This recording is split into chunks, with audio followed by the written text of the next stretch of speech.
Hail, hail, the Celts are here, and what the hell do we care now, guys? We're through to the League Cup semi-final after a 5-2 victory against Falkirk, where the scoreline might look pretty convincing, but with Celtic starting off this team, having made 8 changes to the Champions League 5-1 victory we had in midweek, this was not plain sailing. This was a game that really the manager and the players had to dig deep and had to find some different solutions to get the result over the line. In the video today, we're going to talk about all the players that featured in this match, what we learned about them as an individual, as well as the squad, before we have this little week off as we prepare for a pivotal section of the season where it's going to come thick and fast, weekends to midweeks, and we will be relying upon the body of the squad to get us through as many of these fixtures as possible. At any point in the video today, if you do laugh, you learn, you like something or whatever, please do like and subscribe to the channel for more content like this. We're pushing for 10,000 subscribers, boys and girls, and we cannot do that without your support. Get into the comment section in this one and let me know what your big takeaway was from the game. If you want to give me a man of the match or something, that's cool. But,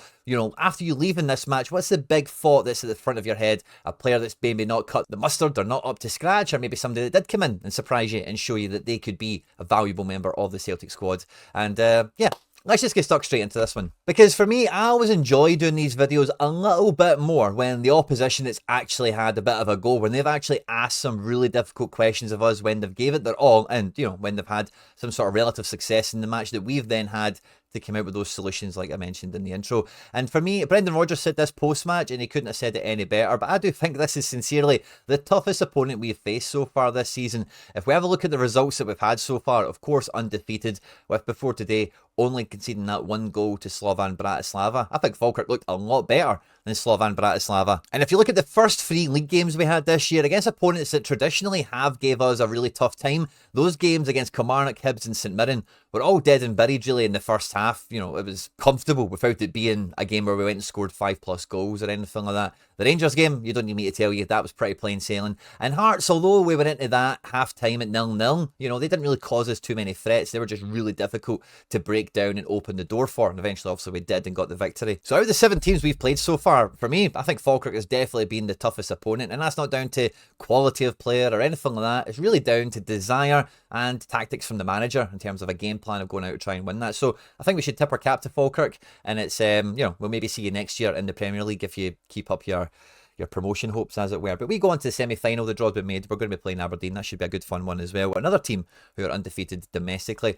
But the big thing for us as Celtic fans to have a look at in this match is the personnel involved and, you know, the style of play we've seen and the performances ultimately that came in this match. And I did think from the opening couple of minutes, like having had so many changes into the team, I thought Callum McGregor's, you know, retention into this starting 11 was a very smart decision by the manager and ultimately was something that kept the team afloat throughout some of the difficult portions of the game. You really did feel more so than normal in that opening kind of 5 or 10 minute period. McGregor was like the coach on the pitch, going around dealing with Trusty and Welsh and Valle in defence, talking to the midfield, dealing with the attackers. And I did feel that McGregor, with us making so many changes, I was really glad that he kept his spot. And it really did feel that like this was like Celtic maybe right at the beginning of Brendan Rodgers' return to Celtic Park, where, yeah, we looked tidy on the ball, we had some good ideas, but there was no real incision, there was no real cutting edge to the team that really opened up Falkirk in that opening period. Forrest was getting on the ball a lot, and Forrest was doing Forrest things. He was beating one man, putting a ball into an area. Sometimes somebody was there, sometimes they weren't. Hatate was roaming around doing a bit of the Hellraiser, and he didn't really have a great game today, to be honest with you.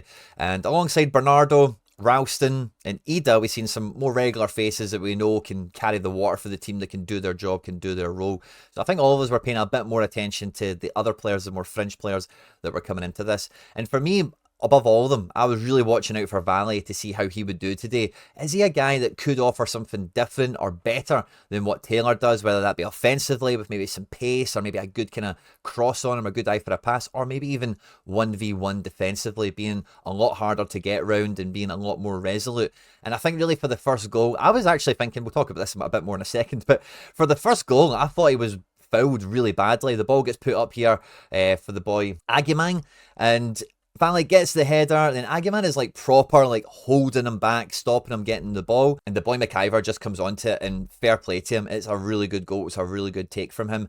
And it just did feel to me that when that went in, I was like, oh, I hope this guy doesn't, you know, I hope his head doesn't go down. I hope he doesn't overly getting blamed for that. And at this point, like I just said, I'm assuming there's no VAR in the building. So I'm thinking, okay, well, you just got to let that one go. The defender was fouled, but the referees gave it, and hey ho, it is what it is. We're a goal down, but we'll come back to the good. But he didn't let his head go down. He was still, getting on the ball. And I thought he was really tidy in lots of spells of this game where he was actually not playing as a different type of fullback to Taylor, but he was actually doing the same sort of job. I went and seen the Youth Champions League game for the B team last week. There'll be a video out on that on the channel in the next day or so. And Mitchell Frame is playing in this same kind of role where it's an inverted fullback, and Valle it was doing the exact same. And I thought he looked really good at popping up in some of these areas here, in tight spaces, having to make a quick decision, 1-2 touch passing moves. And I thought he was pretty effective. And that showed like his head did not go down from the first goal, because he's the one that gets himself into the box. Hatate plays it in, he knocks it back, and then Bernardo just comes in and wellies it over the goalkeeper's head, puts his back on level terms. And that must have been a big goal, a big moment for Bernardo, having done well. I think everyone's blown out his Derby performance out of proportion, but I think, he should feel a little hard done to be dropped, but the performance we've seen from Engels probably extinguishes that quite quickly. But anyway, he's got a point to prove in this match, and he's got a point of vindication with that goal, showing that he can be effective in the final third. He can get on the end of a chance that falls to him. And yeah, he draws his level, he gets his back to 1 each. And then from there, you kind of hope that maybe the confidence spills onto the pitch a bit more, and the guys take their opportunity. We continue, hopefully, to see Valle and a lot of these other second string guys step up and try and make their impact on the match. And for me, Palma is improving week on week, season on season, from this year to last, in the last couple of months. And what I mean by that is he's much better actually on the ball at not totally losing it. He's still got the same problems where if he is getting round one guy, the second guy is going to get the ball off him. Or if he does get round one guy and he gets into a dangerous position, if he doesn't already know what he's going to do, Palma's not got pace to get away from anyone. So if he does manage to drop the shoulder or trick them by going outside rather than inside or whatever, he needs to make his mind up a lot quicker, because people will catch him. I could catch him, it's just he's not that quick. And with him not having that great dribbling ability, it's something I've thought was always going to hold him back in his time at Celtic. But over the little pieces that we've seen of him this season, I've just felt like he's more taking it seriously. He's more like, I cannot put a foot wrong, and I need to do the best thing by the team when I'm on the pitch, to show the fans, to show the manager that I have the ability and I can do what's required when called upon. And again, you've seen from Palma, he's got elite execution. His range of passing. Also, we've seen his shot potential from last season, but the ability to switch the ball, his crossing, his passing is brilliant. He just can't go by people. He just doesn't operate well out in the wide area. But I did feel that, again, like he was going on the ball, he wasn't making mistakes in terms of like shooting from 40 yards for no reason, or trying, just nonsense. He actually tried to link up the play a little bit, but he was subpar. He's just not quick enough. He's not strong enough. He doesn't make his mind up quick enough. He's a guy that would probably benefit a lot better to playing like futsal or something like that, as we find him at the moment. Or maybe taking a little step down and being the main guy in a team and, regaining some confidence, developing his abilities that way. But anyway, he huffed and puffed and kept his... at least putting them on the back foot ever so slightly, because whenever we were coming down here with Forrest and Ralston, again, very effective but very predictable, it must be said. And Falkirk are really happy to play against predictable, because as soon as they could turn the ball over, they could have people in predictable situations to go and counter-attack and go and try and get themselves back up the pitch. And for the second goal, honestly, Agamang breaks down the right here and swats Valle away in the face. Sorry, I just swatted Messi there. Puts him on the ground, the ball comes in, it's a goal for Yates or whatever his name was, coming as a late runner from midfield. Good take, good finish from him. And then when I seen that VAR was stepping in, I was like, oh, there is VAR at this game. That goal's not going to get given. He slapped the guy in the face. And you can even see from Aguiang, he knows he's knocked Valle down, because he starts walking. He's not sprinting anymore, thinking he's getting chased. He starts walking, and then floats a ball in for the guy that's rushing on to finish it. I couldn't believe it never came back as a foul. And I then couldn't believe that the first one was allowed to be given, with Valle being fouled for that. And again, at that point, I'm thinking, oh, I hope the boy doesn't take this one on the chin, doesn't take it to heart. I hope he takes it on the chin and he keeps going, keeps pushing through, because he wasn't perfect, but he certainly looked like he's got potential to work upon. And that pretty much brought the first half to a conclusion. And again, typical with Celtic, you do expect there to be that team talk, that change of tactics to try and find a different route to go. I don't think we've seen any, if many, half-time subs from Brendan since he's been back, but we didn't see any this time. That wasn't too surprising. He was going to trust in the team that he picked to try and get us back into this match. And, you know, we were huffing and we were puffing, but I just didn't feel that McGregor was getting involved in the final third enough. It felt that, like, Bernardo's really good. He's got high energy. He's very physical. He's quite good in tight spaces. But the problem with Bernardo is he needs to see the pass. He's not got great vision to be able to play blind over the corner or over his shoulder, around the corner, these types of buzzwords or phrases and all the rest of it. But he can make a good pass. He can take a good shot. He does know the right thing to do. But passing forward isn't an instinctive thing. He does so often, like, the first thing he'll do is play back the way he's facing, and maybe sometimes the ball turned over from that. But when you've got this from Bernardo, you've got this from McGregor, Hatate was kind of isolated as the attacking midfielder to go and support Palma, which was a bit of a fool's errand, to go and support Ida, which just not enough came from it, really. There's a few balls kind of clipped in for him that never really got on the end of it. And a few times in this game, we've seen Hatate getting into this position here on the right-hand side of the pitch, trying to link up with the likes of Ralston and Forrest with some moderate success. But the midfield balance has just got way off kilter. And part of that was also the energy that Falkirk had put across their midfield and really getting in the faces of us when we were trying to cross the halfway line and go and make that attack happen. Now, I do feel on the 60th minute, Brendan probably had a few of these subs lined up, but I'm not sure he would have went ahead and did all 4 of them in the one move. I think Taylor for Valle would have happened anyway, unless we were already like cruising like 3 or 4-0. You'd maybe I just gave Valle the 90 minutes, but you could see that, like I've said already in the video, like, he showed potential. He did pretty well in this game, but you can see he wasn't up to full speed, so I doubt he would have got many more minutes than what he actually got, despite regardless of the scoreline. I think Yank for Palma would have almost certainly happened, regardless of the state of play. And I'm undecided whether we would have seen Kuhn today, especially for half an hour. Maybe we might have got the last 10 or 15 minutes out of him, rather than then if we didn't have that SOS call out to get us back into the match. But Engels for Hatate, like, having a double, I was going to say McKeown, but I had to double check the bench. I didn't remember seeing him there. I think if we were winning this game, this might have been Odenholm that would have came on rather than Engels. But I do feel that the call of Engels and Kuhn especially was get us back in this game, and the rest of it might have been a bit of minute management, a bit of squad management. Now, Yang came on and looked pretty tidy. He had a glimpse or two in this match. If you watch the match, you'll know the bits I'm talking about, where he was still the typical Yang that we know. He can beat a guy on the dribble. He does have pace. He does have desire, and he is itching to get his Celtic career off the line. You can off the mark. You can really see that he wants to be a big part of the club, and he wants to improve as a player, and he wants to get into that first team. And, you know, he huffed and puffed. He asked Falkirk some difficult questions, some different questions to what they'd had from Palma, certainly in the first half. And, you know, he put in a decent enough performance. It's good to see he's still operating at the same level since last time we've seen Yang, because it has been a little bit of a while. But in midfield, the dynamic changed a little bit. We had Bernardo going right up top next to Ida, and we had Engels trying to do the kind of the link-up role, his normal role, from getting the ball into midfield and into those forward areas. Because really, when it came to the midfield, that was really what was discombobulated or disjointed from it all, was that the link in terms of quickly and efficiently getting the ball out of these central defensive areas into the wide attacking areas was taking 1 or 2 touches too many, where we're allowing Falkirk players to shuffle over and get in our faces and cut off passing lanes and all the rest of it. And it just felt that we needed that acceleration to happen in there. So great choice by the manager by putting Engels in there alongside McGregor.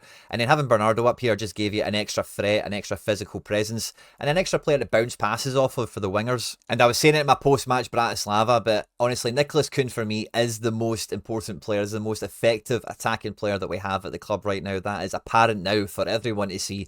And when he comes on straight away, like the assists, I don't know if he would have got quite the credit, the fanfare, for just setting up Ida for the 2 goals that he did to get us back into the game itself and get us back in control of the result, as it were. But the 2 goals that the wee man goes on to score himself. The thing with Kuhn in this match in particular is the first goal comes from a breakdown of a corner, where we go to have a short corner with Ralston, and it doesn't actually happen. And then it takes like a passage of play for the ball to go from left to right a little bit before Ralston does slip Kuhn in. Kuhn's then crossing with his left foot. And that's when it really dawned on me. I'm like, wow, Nicholas Kuhn is actually super two-footed, because we see him on the right-hand side so often, going on the outside and playing some amazing crosses. We do see him coming in on the inside on that right-hand side and clipping a nice ball off with his left. But to actually go down the line with your left and fizz that ball in with your left foot the way he did for Ida, like, he's so two-footed. He's got such a variety of delivery, and his execution is absolutely fantastic, of course. So he does come out now with the man of the match with 2 goals and 2 assists, and everyone's going to give him the fanfare that he rightly deserves. But I think that's the proof in the pudding for what we've been talking about on the channel from him, is that he's the guy that's going to take people out the equation. He's the guy that has that bit of guile, has that cutting edge in the attack to go and make things happen. And really, on top of that, I would say the 2 goals that Adam Idah did score, I'm not convinced Kyogo scores the second one. The first one is a very Kyogo goal, because obviously the ball comes out and it's just, hey, put it in the back of the net.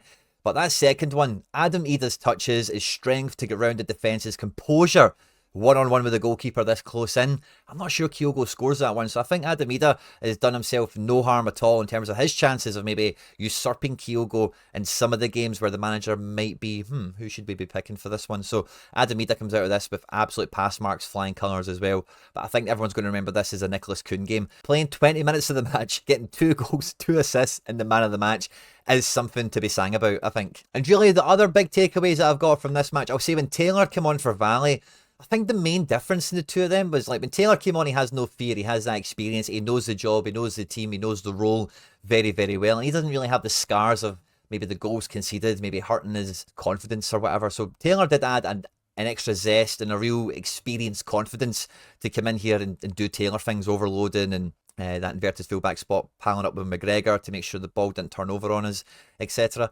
But I was really surprised at Austin Trusty, because again, like, if we're bringing in a left-footed centre-back that should have the potential to put Scales out the team, I would have expected to see him be a bit quicker, like over, like, covering ground and all the rest of it. I don't think he's markedly any quicker than Scales. Strength-wise, I'd like to see them both in an arm wrestle. It'll probably be a good watch. And, you know, I think composure, decision-making-wise, he was fine. You know, he actually did look pretty okay. But what this tells me from seeing Trusty, bringing him in at 5-6 million quid, whatever it is he is Liam Scales' insurance. He's not a guy that is going to out and out take Liam Scales out the team from what we've seen so far. I did see this guy come through in MLS, so I had a good idea of what he was like anyway. But seeing him in our stadium, in our setting, I don't know why, I just thought he was going to be a lot quicker than what he was. I mean, a lot quicker as far as a centre-back goes. But I think the second thing about his appearance, his performance that really did surprise me, was a real unwillingness to be on the ball or play advanced passes. Because out of our 2 centre-backs, when it's Vickers and Scales, it is definitely Scales that is doing that job. And Vickers is very conservative, very safe, doesn't take any risks, will move the ball to like 3 or 4 players at maximum. He doesn't really want to break the lines. And that's really how the way Trusty played. Trusty didn't really want to do too much. He was giving the ball to Welsh and saying, Welsh, you can go. Welsh doesn't mind travelling. Welsh is not scared to get past the halfway line. Welsh is not shy of trying to slice a ball in or clip a ball up to the box or something like that. And that, you know, the I wouldn't say the lack of pace, because he's not slow, but the lack of pace he did show versus a Scales, and the lack of adventure to like press the team on or dominate the opposition, push them back into their half, I found that quite surprising. And then that did round us off actually before the game finished with Welsh coming off for Naroki. And I think this kind of highlighted exactly what Welsh showed us, but like, I think if Trusty was to play, he would need Naroki next to him, or Welsh, but he would, or Scales. He needs a guy that can pass. And it's probably the one thing that Naroki has always shown in the Celtic career that he definitely has, is a good range of passing. He's actually quite an attacking centre-back. Probably the most competent we've got in the squad at doing those sorts of things. So it's good to see he's not been totally bombed out. He's still got some space in the squad. But with us playing 4-4-2 and only 2 centre-backs, and for how good Scales and Vickers are now as a partnership alongside with the goalkeeper, for Trusty, for Naroki, for Welsh, it's really hard to see how any of them can get into the best 11 at this point in time.